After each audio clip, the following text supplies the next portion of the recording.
Hello, everyone. Welcome back. My name is Jeff Mendelson, and this is the One Big Tip podcast. My guest today is Jas Takhar. Jas is the host of the Jas Takhar podcast, the founder of REC Canada under Royal LePage, where he has kept his team number 3 in the country for the past 5 years, and founder of From the Ground Up Media, where he focuses on helping real estate agents produce quality content. His passion is working with real estate companies and agents and helping them create content that attracts and inspires. Jas shares his one big tip today, which is to work to reduce the friction and conflict in your life so you can work towards your goals and create the life you want. So this is going to be an excellent conversation today. Jas, thank you so much for joining me and welcome to the show. You're welcome, Jeff. Thank you so much for having me. And, before we get started with our conversation today and trying to inspire, hopefully that one person out of the hundreds upon hundreds of thousands of listeners and viewers that you have, if not millions by now, I'm hoping, and I know you're kind of cut from the same cloth in that sense, that we just want to try to inspire one person to take action.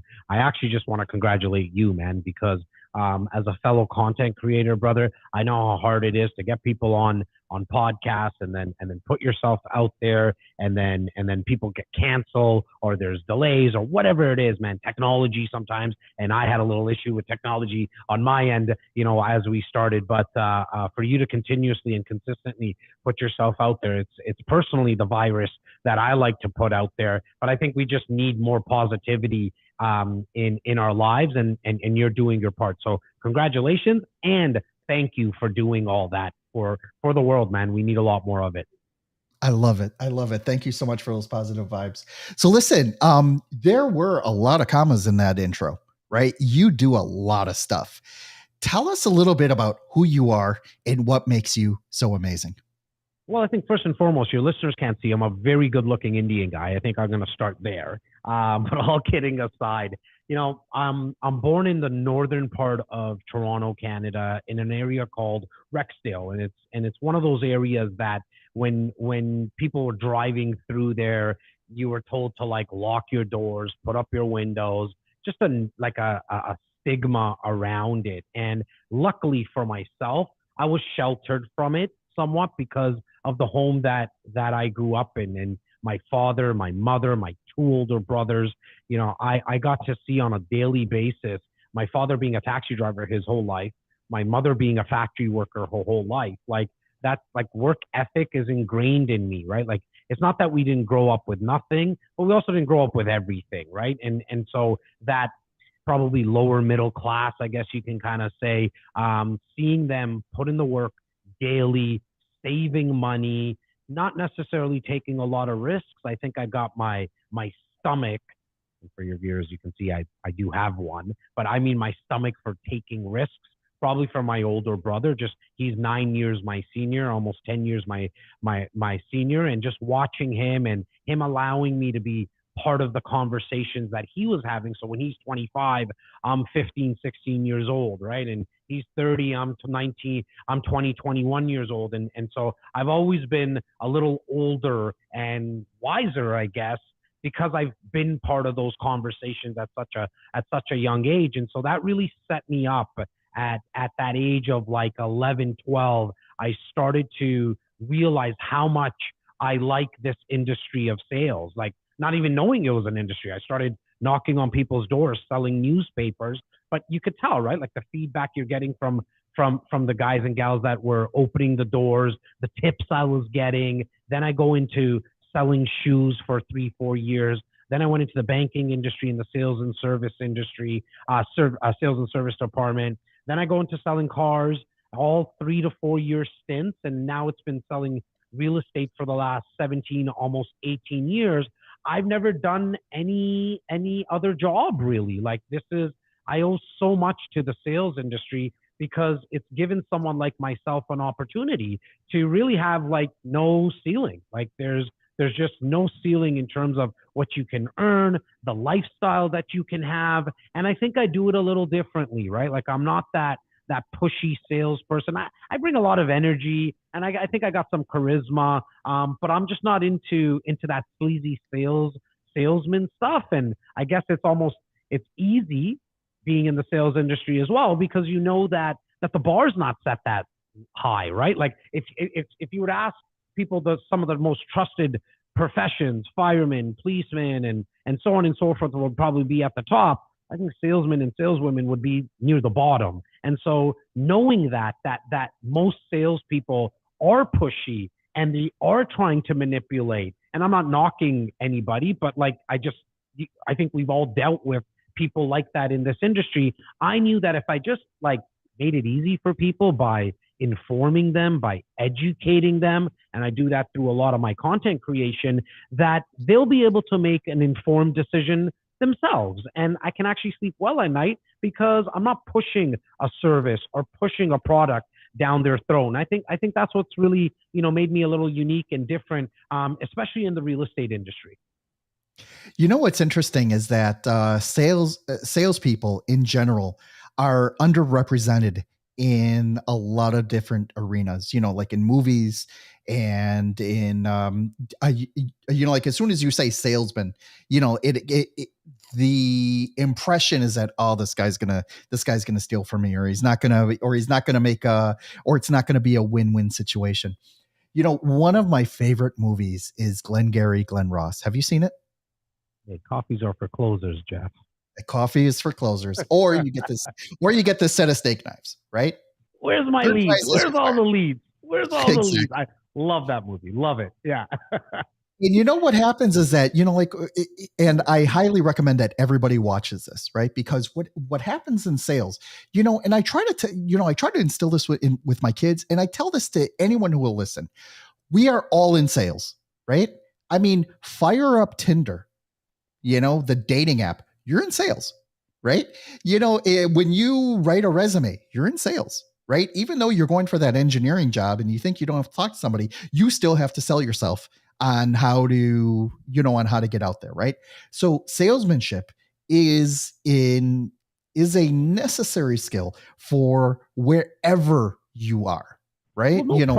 no product or service, and sorry to cut you off, Jeff, has ever moved from one person to another without some type of sale happening.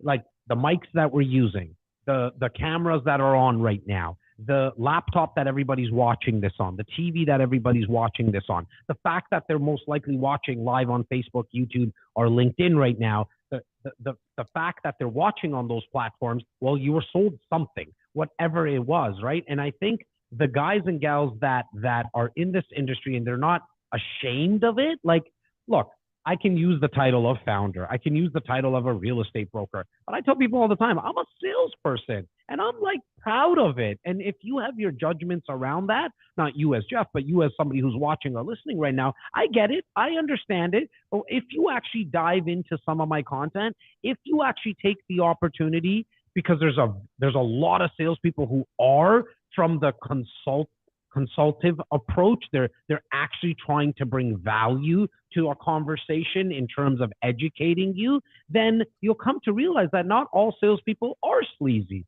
I definitely understand why people think it, but as you actually take the time, and if you're one of the salespeople that who might have a problem saying that they're a salesperson, I think you need to really look at yourself in the mirror and ask yourself, do you have a problem with it? Because you are manipulating people. You are being a little bit sleazy. It's always about what goes into your pocket. Because if you're not, then be proud of it. Understand that there has been no product, no service. Ever since we've been a child, we've been selling mommy for milk. I just decided that I wasn't going to stop, and I never did, but we were selling for it. You sold it by begging, crying, screaming, whatever it was, right? And so I think it's an amazing industry. It's given me everything I have in my life, right down to my kids. I have to sell my wife. Like not only to have kids, but to actually get married to me. And I'm a hard sale. I know that. For all the negative stuff that I have about me, on all my insecurities, I'm not perfect, nowhere near it. Like you have to come to realize that salespeople are needed, and there's a better way of doing it. Like you don't have to be the person who has to have the gift of gab. You don't have to be like all out there like I am either. You don't have to come with a lot of energy. Does it help? Yeah, for sure. Like I think I've had longevity of 28 years now almost in this industry because of some of those things that I have. But you can be an introvert and still be great in sales. You might just have to come to realize that your selling might come from a different vantage point. It might not be like on one-on-ones all the time. Maybe you have to sell through your writing. Maybe you have to sell through your pictures. If there's other mediums that not only that we learn from, but we actually buy products through, right? So it doesn't always have to be like the most charismatic person is the best salesperson. I actually think that if you aren't comfortable with being on video, there's other ways to showcase your product or service. That is so well said, because there are so many ways now and so many platforms that we can put ourselves out on. And one of the things that consistently floors me is that my kids have a cell phone, right? And with that cell phone, they have a platform. They have grown up as digital natives, because at the end of the day, you and I are foreigners, right? We immigrated to this space. And what happens is that they grew up knowing that they have a platform, right? Whether it's Snapchat, whether it's Instagram, whether it's Facebook, at some point they know that there is a space that they can put themselves out there and advertise, this is why I'm cool, this is why I'm pretty, this is why I'm active, or all of these things, right? And what happens is that is creating tectonic shifts in how we sell today, right? Because it used to be you could just throw a Google ad up, and as long as your cost per click was lower than the cost of the product, you were good. Like, right? That was a money tree. That was a license to print money. And now you can't really do that anymore. Now you have to get more creative, and you have to think about, okay, how are people consuming this, right? Well, now we're really aging. I'm gonna age both you and I, right, brother? Like, I mean, before that, it was all about the TV. Before that, it was all about the radio. Before that, it was all about print. And I mean, I'm sure before then, and even up as recent as maybe like a decade ago, you would go door knocking. You would pick up the phone and cold call people. Like I still till this day, I don't know how much you guys get it, like in the stateside there, but here in Canada, like Toronto specifically, we get bothered 4 to 5 times a day with someone cold calling us about getting like a special on air duct cleaning. It's like a regular thing that we get calls on. And so some of those things still work, door knocking and cold calling. And anybody who's not in the real estate industry, as a real estate agent, you probably see billboards and you see bus shelters and all that kind of stuff. And some of that still works, but there's just so much more easier ways to actually get in front of people now. Because to your point, Jeff, like the younger generation, well, they're not watching as much like regular cable TV. I'm 40. The only time, and I just want to make sure I got this right. Yeah, the only time that I watch regular cable TV is a live sports game. Like that's the only time I'm watching something with commercials. I can't even remember the last time I saw a commercial, right? Other than some type of NFL Super Bowl game or whatever it might have been.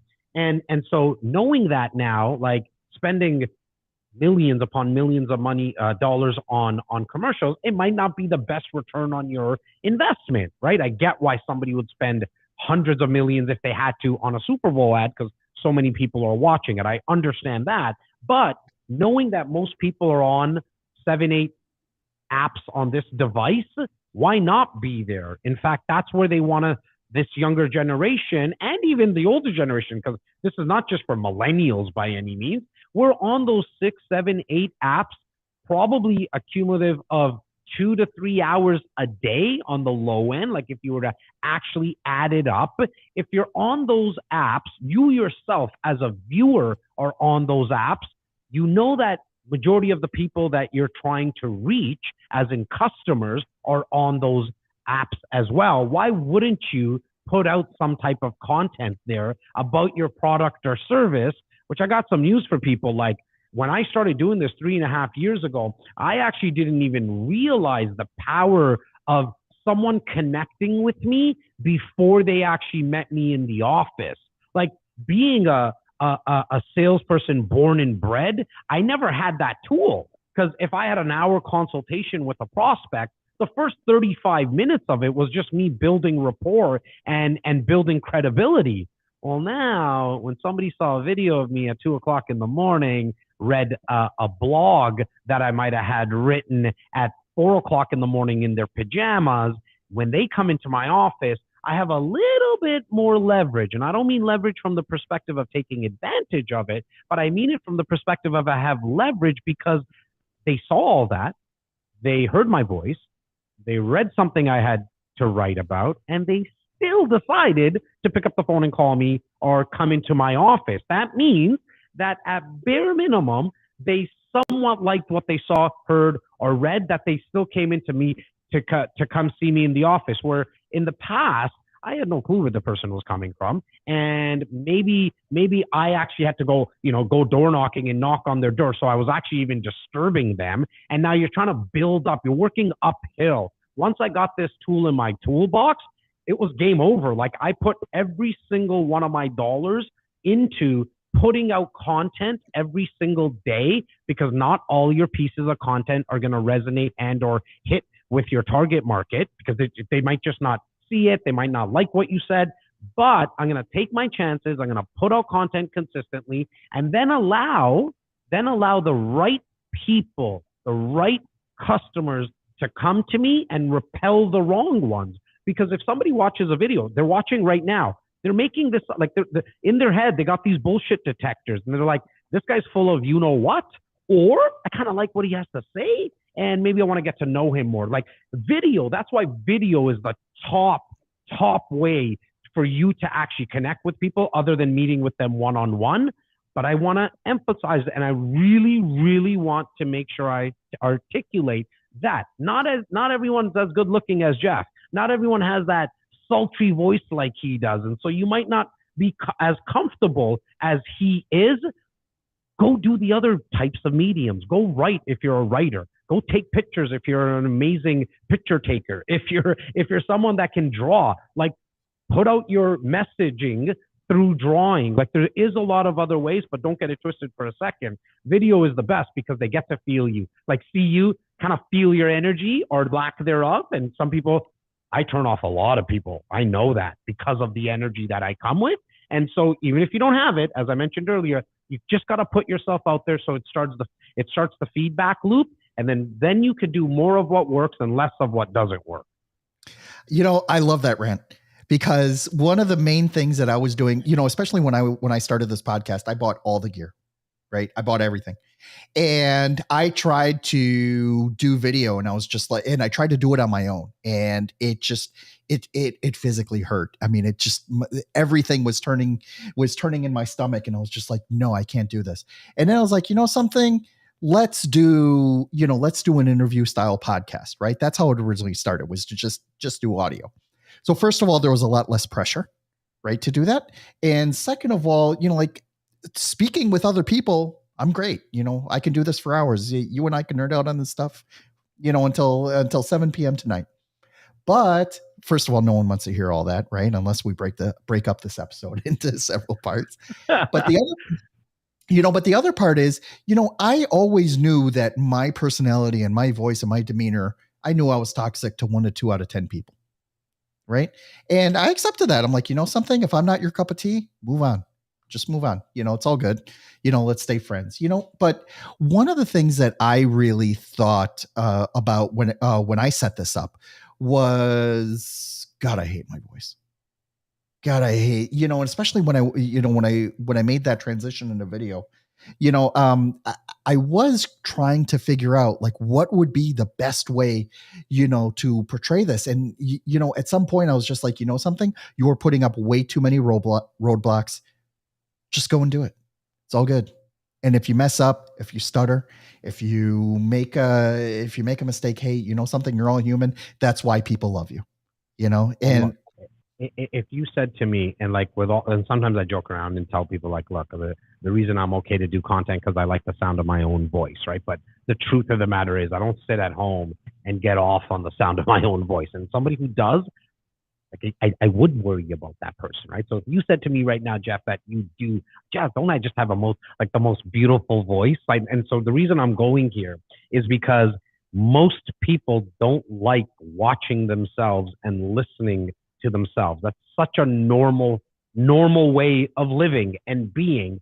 But and everyone who's watching right now, like I implore you to give a thumbs up or a thumbs down in the comments on what you think of Jeff's voice. Because to me, your voice sounds normal. Like it's not the most amazing voice in the world, and it's not the worst voice in the world, right? So to everyone else, like if you actually did like the way that you looked or the sound of your own voice, as I mentioned, I think that would be a problem. I think most people are like the exact opposite of like, hey, I understand that I don't like my own voice or I don't like seeing myself, but here's the truth. When you're meeting with a prospect one on one, they're going to see you. They're going to hear your voice. So why not get that out of the way up front? Because if someone did not like the sound of your own voice, great. They're never going to come to your office and meet with you. I think that's a great thing. They're not wasting their time. They're not wasting your time because they've already been able to make that decision up front, right? Exactly. Exactly. I love the way that I love the way how a lot of people really get it, right? So we are just putting content out there for people to hear it. And if they get, if they get a reaction out of it or they hear something that they like, they're welcome to talk about it. They're welcome to share it. They're welcome to, put a thumbs up, thumbs down, whatever it is. They're welcome to react to it. Right. One of the things that I really, that I wanted to ask you about, especially, in terms of real estate sales, right, is, like we just bought a house about 7 months ago. And what I learned about real estate sales in particular is that they get bombarded with a lot of tools, with a lot of, procedures, processes, and this is the best way to do it, or this is how to navigate the Miami market, or this is how to navigate the Atlanta market or the Toronto market. It's like all up in the air. It's not volatile, but it's very active, right? How do you help people filter through that noise in order to find the right process that works for them, Now, right? are In you order to are you, sorry to cut you off again, Jeff? Like, I'm just wondering, are you asking from the perspective of like a client who's thinking about buying or selling, or like real estate agents navigating through it? No, because you support real estate agents, right? So you Mm-hmm. help them. You help them articulate, like what kind of do Yeah. they want to go into commercial or residential? Should they focus just on one neighborhood, or should they just be in the downtown area, in the financial center, the CBD? Like my point is that there's so much information out there. There are so Yeah. many tools. There are so many modalities on the way to do it. There are so many postcards that you can send. There are so many cold calls that you can send. How do you help people remove that friction so that they can really focus down and and serve their clients to the best possible way? How does that Yeah, I look in think your world? Yeah, I think that's a great question. At the start, when you're starting out in this business, I always push people to join a team that does a little of everything in the real estate business, i.e., work with first-time home buyers, work with sellers of properties, work with investors, and then within those three types of clients, there's the residential side and then there's the commercial side to what you mentioned. And so when you're starting and one other aspect of the business is helping people rent slash lease out properties. And so I would always recommend at the start, get on a team that actually does all of it, because you as starting out, when you're starting out new, you don't even really know what you like and what you might actually even be good at. And so for me, the best way to get started is actually try all of it. Like literally at the start, try it all. Try all those types of clients. Help all those types of clients within all those strategies as well. The commercials and the residentials, helping with multiplexes, and then there's just condos, for example. And then after 8, 10 months, and there's not really an exact time frame, but I think nothing longer than probably a year, now start to narrow down that list. And then you can start to check it off. You know what? I really like the fact that the emotion that's involved with a first time home buyer, because, for me, when I work with first-time home buyers very, very, very early on in my career, I liked like being part of that, part of their process in their life. Like they kind of always were hopefully going to remember me, or at least like when they think about their first property, they'll be able to think about the agent that was helping them. I liked all that, right? But later on, I started to like also the numbers and the analytical aspect of an investment property, and so that really got my juices turning. And now I have 54 agents that help clients right across the board. But personally, I really stick to the investment side of real estate because, again, I found that I do like the analytical aspect and the numbers when it comes to real estate more than the emotions, right? And so for me, that's what I went all in on. But when you're starting, you again don't know what you're gonna like. So get on a team because it's going to be very, very, very difficult at the start for you to actually get in touch with all those types of clients. So why not jump on the backs of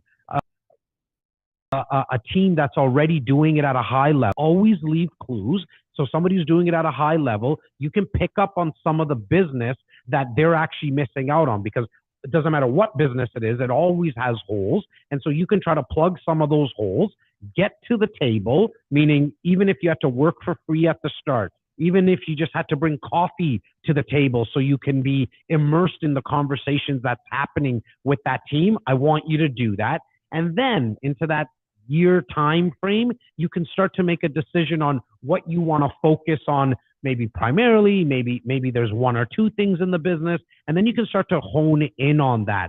In terms of marketing, like 17, almost 18 years of experience in real estate and helping now hundreds upon hundreds of agents closely, like on my team that have come and gone, and I've got to see them grow, and I've seen a lot of failures. I've had a lot of failures personally myself in this business as well. There is nothing from a marketing perspective that would even come close to content creation. And then from a sales perspective, because those are two different things. Marketing is more long-term. Sales is more short-term. Both very, very, very important. Marketing more building relationships. Sales a little bit more transactional. And that might have a negative connotation to some people, but at the end of the day, the transactions in the short term is what's going to keep the lights on. Marketing is what's going to keep top of the funnel people coming into your business, asking you for your product or your service. I want you to focus on the sales side in building relationships by picking up the phone and meeting people face to face. Content creation from a marketing perspective is great, and you can scale it because you can use this World Wide Web, the internet, to get right across the world, and it's fantastic. I love it. I couldn't beat that drum any more than I did today with you, Jeff, in terms of content creation. But again, don't get it wrong for a second. In the real estate business or any sales business, you need to get comfortable with picking up the phone and asking for the sale. You gotta get on to like meeting people. Otherwise, you can do all the socials and you can be great on video. But then when someone asks you a question, i.e., hey, how do I negotiate this deal? If you don't know how to talk, and you're not comfortable with answering those questions and articulating it and being somewhat of a chameleon, understanding that how you speak with Jeff is different than how you speak with Parsa, and it's going to be different than how you speak to Laura because they're come from different backgrounds, they're from different age groups, and there's just so many differences amongst them that if you're not able to be that chameleon and reverse engineer some of your conversations based on their needs, you're going to lose long term. You can have the best